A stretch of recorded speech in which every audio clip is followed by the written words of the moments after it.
నమస్తే welcome to our channel.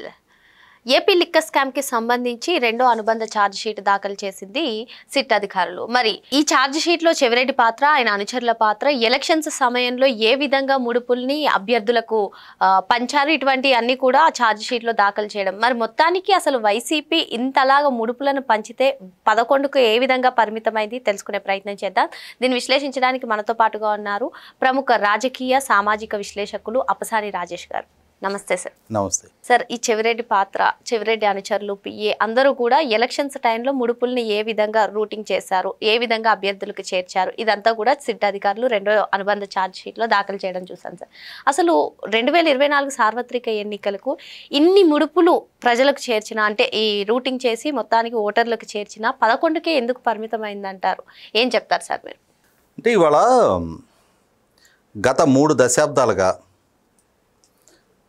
రాజకీయాలలో ఎన్నికలలో వచ్చిన మార్పు చేర్పులకి ప్రతిబింబంగానే మొన్నటి 2024 ఎన్నికలు మనం చూడాలి. ఇవాళ ప్రజల్లో బలపడిపోయిన పర్సెప్షన్ ఏంటి అంటే, రాజకీయ పార్టీల్లో అభ్యర్థుల ఎంపిక దగ్గర కూడా ఒక నిస్తాప్రాయానికి ఏ విధంగా వస్తున్నారు అని అంటే, ఎన్నికలు అనేది చాలా ఖరీదుగా మారిపోయాయి. ఆ ఖరీదుని తట్టుకోగలిగే వారిని అభ్యర్థులకు ఎంపిక చేయాలి. గతంలో ఇలా ఉండేది కాదు. ప్రజా జీవితంలో ప్రజల సమస్యల గురించి ఎవరికి అవగాహన ఉంది, ప్రజలతోటి ఎవరికి యాక్సెస్ ఉంది, ప్రజల సమస్యల పట్ల ఎవరు బాగా స్పందిస్తారు, ఎవరు నిజాయితీగా ఉంటారు, ఎవరికి మంచి పేరు ప్రఖ్యాతులు ఉన్నాయి, వీటి ప్రాతిపదికగా గతంలో అభ్యర్థుల ఎంపిక జరిగేది. ఎన్టీ రామారావు గారు తెలుగుదేశం పార్టీ ఆవిర్భావ ప్రకటన చేసినాడు 1983లో వారు మొట్టమొదటి ఎన్నికలను ఎదుర్కొన్న నాడు కూడా ఆనాటికి కాంగ్రెస్ పార్టీలో వివిధ హోదాలలో పనిచేస్తున్న కాంట్రాక్టర్లు, పారిశ్రామికవేత్తలు, రాజకీయ నేపథ్యం కలిగిన వాళ్ళందరి మీద ఎన్టీ రామారావు గారు చాలా సామాన్యులను పోటీకి పెట్టారు. ప్రజా జీవితంలో ఆయన ఆ రోజు ఎంపిక చేసుకోవడానికి ఆయన పెట్టుకున్న బెంచ్ మార్క్స్ ఏంటి అంటే, అభ్యర్థులు క్లీన్ ఇమేజ్ కలిగిన వాళ్ళవునా కాదా, సామాజిక స్పృహ ఉందా లేదా, ప్రజలకు అందుబాటులో ఉంటారా లేదా, వీటిని మాత్రమే పరిగణలోకి తీసుకున్నారు తప్ప ఆయన వీళ్ళకి వెనక తరతరాల కుటుంబ రాజకీయ నేపథ్యం ఉందా లేదా, వీళ్ళు ఎన్ని కోట్లు ఖర్చు పెట్టగలుగుతారు, వీటి గురించి అసలు ఆయన ఆలోచన చేయలే. ఆ విధమైన స్థాయి కలిగిన నాయకుల మీద చాలా సామాన్యులను నిలబెట్టారు ఆయన. ఈ సామాన్యులు అసామాన్యులు అనుకున్న అభ్యర్థులను ఓడించారు. రాజకీయాల్లో ఒక కొత్త శకానికి నాంది పలికారు. కానీ ఈ సామాన్యులుగా తమ రాజకీయ ప్రస్థానాన్ని మొదలుపెట్టిన, ఒక ఆ రోజుల్లో అవకాశాలు దక్కించుకున్న జనరేషన్ కూడా మళ్ళీ వాళ్ళ వారసులుగా వాళ్ళ పిల్లల్ని దింపే క్రమంలో వాళ్ళు కూడా ఆ రోజు తమని ఏ ప్రాతిపదిక మీద ఎంపిక చేసుకున్నారు, తాము ఏ ప్రాతిపదికగా ఎంపికయ్యాము, ఏ విధంగా రాజకీయాలు కొనసాగించాము అన్న అంశాన్ని విస్మరించి, మా అబ్బాయి ఇన్ని కోట్లు పెట్టుకోగలుగుతాడు, మా అబ్బాయికి టికెట్ ఇవ్వండి, లేదంటే మా కోడలు, లేదంటే మా అమ్మాయి, మా అల్లుడు, వాళ్ళ సొంత కుటుంబ సభ్యుల్ని వాళ్ళు రాజకీయ రంగ ప్రవేశం చేయించాలి అన్నా కూడా మొట్టమొదట మాకున్న ప్లాట్ఫామ్ ఇది, ఇన్ని కోట్ల దగ్గర నుంచి మా ప్రస్థానం బిగినవుద్ది, మాకు మీరు టికెట్ ఇవ్వండి అని రాజకీయ నాయకత్వాల దగ్గర బేరాలు పెట్టుకునే పరిస్థితికి వచ్చేసింది. దాంతో వాళ్ళ వైసీపీ పార్టీ కూడా 2019లో అధికారం దక్కించుకున్నారు. 2024లో మళ్ళీ అధికారం దక్కించుకోవాలి అని అంటే వేల కోట్ల డబ్బు మనం సంపాదించాలి. ఆ డబ్బు సంపాదించడం కోసం వాళ్ళు ఎంచుకున్న మార్గం, ఎన్నికలకు ముందు అధికారం దక్కించుకోవడానికి నేను మద్య నిషేధం చేస్తా, ఇవాళ సమాజానికి పెనుభూతంగా మారిన ఈ మద్యం రక్కసిని 2024 ఎన్నికల నాటికి సమాజంలో కనిపించకుండా నేను దూరం చేస్తా, కేవలం 5 స్టార్ హోటల్స్కి పరిమితం చేస్తా, ఇవాళ ఆర్థికంగానూ ఆరోగ్యపరంగానూ కుటుంబాలను చిన్నాభిన్నం చేస్తున్న మద్యం రక్కసిని నేను రద్దు చేస్తా అని చెప్పని వాగ్దానం చేసి అధికారంలోకి వచ్చిన జగన్మోహన్ రెడ్డి ఈ వాగ్దానాన్ని తొంగలో దొక్కి మద్యాన్ని ఆదాయ వనరుగా మార్చుకున్నాడు. మద్యాన్ని ప్రభుత్వానికి ఆదాయ వనరుగానే కాదు, తన సొంత ఆదాయ వనరుగా కూడా మార్చుకున్నాడు. దాంట్లో ఇవాళ మనం చూస్తున్నాం, ఏ స్థాయి నాయకులు వాళ్ళ ప్రమేయాన్ని బట్టి ఇప్పటికే అరెస్టులు అయ్యారు, విచారణలు ఎదుర్కొంటూ ఉన్నారు, ఛార్జ్షీట్లు ఫైల్ అవుతూ ఉన్నాయి. పైగా మొన్నటి ఎన్నికల్లో కూడా చాలామంది అభ్యర్థులకి ఈ మద్యం మాటున సంపాదించిన అక్రమ డబ్బే పంపిణీ చేశారు, వాళ్ళు ప్రజలకు ఖర్చు కూడా పెట్టారు.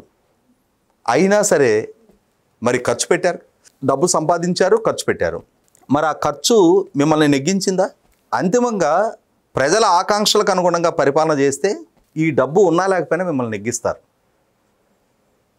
ఆ రోజున మీరు ప్రజలకు ఏం వాగ్దానాలు చేస్తే మీకు 151 స్థానాలు వచ్చాయి.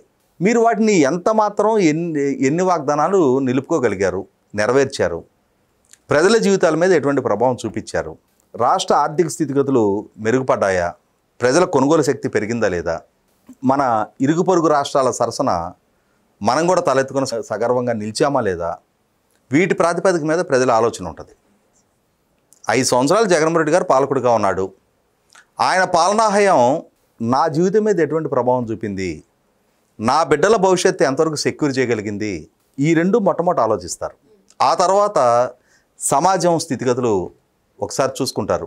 మా ఊరు రోడ్డు కనెక్టివిటీ బాగైందా లేదా, మా ఊరికి టైంకి బస్సు వస్తుందా లేదా, మా ఇంటికి అన్ఇంటరప్టెడ్గా కరెంట్ అందుతుందా లేదా, కరెంటు సరసమైన ధరకు అందుతుందా లేదా, శాంతి భద్రతలు కాపాడబడుతున్నాయా లేదా, మా బిడ్డలకి మంచి విద్యాబుద్ధులు దక్కుతున్నాయా లేదా, మాకేదైనా అనారోగ్య సమస్య ఎదురైతే సక్రమంగా సకాలంలో ఆరోగ్యం అందుతుందా లేదా, వీటి మీద బేస్ అయ్యే ఏ ఓటరైనా నిర్ణయం తీసుకుంటాడు. వీటి విషయంలో జగన్మోహన్ రెడ్డి గారి పాలనా తీరుని పరిగణలోకి తీసుకున్న ప్రజలు, అరే చదువుకున్న మా పిల్లలు ఇవాళ నిరుద్యోగులుగా తిరుగుతూ ఉన్నారు, నిరుద్యోగులుగా ఉండటం లేదు, empty mind is devil's den అని చెప్పని ఖాళీగా ఉన్న యువత ఏమీ చెయ్యలేని ఒక రకమైన నిస్సహాయతలో వాళ్ళు డిప్రెషన్కి గురవుతా గంజాయి లాంటి వాటికి అడిక్ట్ అవుతూ ఉన్నారు. అరే మా ఇరుగు పొరుగు వాళ్ళు ఈ జగన్మోహన్ రెడ్డి తయారు చేసిన ఈ సబ్స్టాండర్డ్ చీప్ క్వాలిటీ లిక్కర్ తీసుకొని వాళ్ళ అనారోగ్యం పాలయ్యారు, అకాల మరణాలు పొందారు, రోడ్ కనెక్టివిటీ ఇంత అధ్వానంగా తయారైపోయింది. ఇవన్నీ ఆలోచనలోకి పరిగణలోకి తీసుకున్న ప్రజలు నువ్వు పంచిన డబ్బుని లెక్క చేయరు. కాకుంటే ఏంటంటే ఇవాళ ఏ రాజకీయ పార్టీ అయినా డబ్బు ఇవ్వడానికి వాకిట్లోకి వచ్చినప్పుడు మాకొద్దు అన్నారనుకో, ఓహో వీడు మన డబ్బు తీసుకోవట్లేదు అని అంటే వీడు మన అపోజిషనాడు అన్న అభిప్రాయం కలుగుద్ది. సో అందుకోసం అరే వీళ్ళకి మనం ఎందుకు టార్గెట్ కావాలి, వాడు ఇస్తున్నాడు మనం తీసుకుందాం. రేపు పోలింగ్ బూత్లోకి వెళ్ళినాక అంతిమంగా అక్కడ నా డిస్క్రిప్షన్ కదా, సీక్రెట్ ఓటింగ్ కదా జరిగేది. సో నా ఓటు నాకు నచ్చిన వాళ్ళకి వేసుకుంటా నేను. ఇవాళ వీళ్ళు డబ్బు ఇచ్చారు కదా అని చెప్పని వీళ్ళకి నా భవిష్యత్తు నేనెందుకు పండగ పెట్టి ఇవాళ రేపటి రోజున వీళ్ళ డబ్బుకి నేను ఎందుకు అమ్ముడుపోతా, నేను కొనుగోలు చేస్తున్నాను నన్ను అని చెప్పని వాళ్ళు అనుకుంటున్నారు.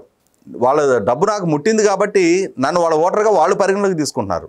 కానీ ఎండ్ ఆఫ్ ది డే నాకు ఒక సొంత ఆలోచన ఉంది. ఇది నా జీవితం, నా భవిష్యత్తు, నా బిడ్డల భవిష్యత్తు, ఆ తర్వాత నా సమాజ భవిష్యత్తు, రాష్ట్ర భవిష్యత్తు, వీటన్నిటిని పరిగణలోకి తీసుకొని నేను ఓటు వేసుకుంటా అని చెప్పని ఆలోచన చేసుకుంటున్న ఓటర్ మెచ్యూరిటీ ఈ డబ్బుని దాటి వాళ్ళ ఆలోచన పరిధి ఉంది. దాంతో వాళ్ళు ఏమర్థమైంది మనకి, మొన్న 2024 ఎన్నికల్లో గెలిచిన వాళ్ళు డబ్బు ఇచ్చి ఉండొచ్చు, ఓడిన వాళ్ళు డబ్బు ఇచ్చి ఉండొచ్చు, కానీ ఓటర్ ఒకరికే వేశారు. మరి దాని అర్థం డబ్బు ప్రభావం చూపలేదనేది అర్థమవుతుంది కదా. ఈ డబ్బు ప్రభావం చూపలేదు అనుకున్నప్పుడు డబ్బు అనే ఏకైక ప్రాతిపదిక మీద అభ్యర్థుల ఎంపిక జరగకూడదు. డబ్బు అనే ఒక్క ప్రాతిపదిక మీద అభ్యర్థుల ఎంపిక జరిగితే మళ్ళీ ఎలక్షన్స్కి ఇంకా అదనంగా డబ్బు ఖర్చు పెట్టాలి అనే ఆలోచనతో ఎలా డబ్బు సంపాదించాలనే తాపత్రయంలో పడిపోతూ ఉన్నారు. అలా కాదు, 2024 ఎన్నికలు నేర్పిన గుణపాఠంతో 2029 నాటికి ఏ రాజకీయ పక్షం అయినా సరే డబ్బు ప్రాతిపదిక కాదు, ఈ రాబోయే 4 సంవత్సరాల పాటు పార్టీ పట్ల ఎవరు లాయల్టీ ప్రదర్శిస్తారు, ప్రజా సమస్యల పట్ల ఎవరు స్పందిస్తారు, ఇవాళ ప్రభుత్వంలో జరుగుతున్న తప్పుల్ని ప్రతిపక్షం నుండి ఎవరు ప్రశ్నిస్తారు, అంకిత భావంతో చిత్తశుద్ధితో ప్రజలకి ఎవరు అందుబాటులో ఉంటారు, ఈ ప్రాతిపదిక మీద నేను డబ్బు అనేది క్రైటీరియా కాదు అని జగన్మోహన్ రెడ్డి గారు ఒక నిర్ణయం తీసుకున్నారనుకో, డెఫినెట్గా చంద్రబాబు నాయుడు గారు వాళ్ళ అధికారంలో ఉండి వారు కూడా అటువంటి నిర్ణయాలే తీసుకుంటారు.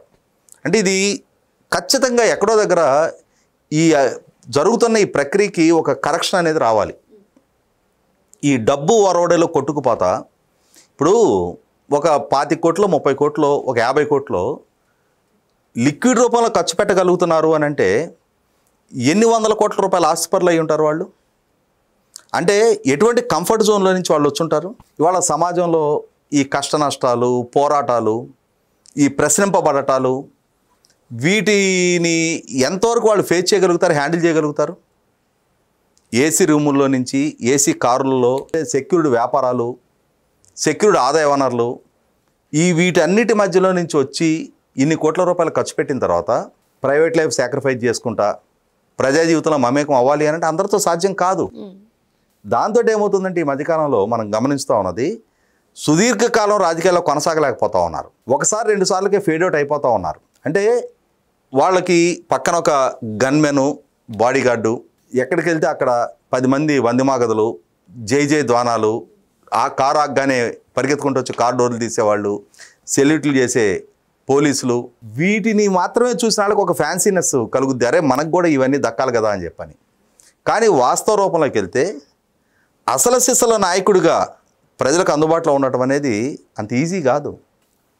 సమస్యల గురించి అవగాహన చేసుకోవాలి, సమస్యలను ఎలా పరిష్కరించాలి అని చెప్పనే సామర్థ్యం ఉండాలి.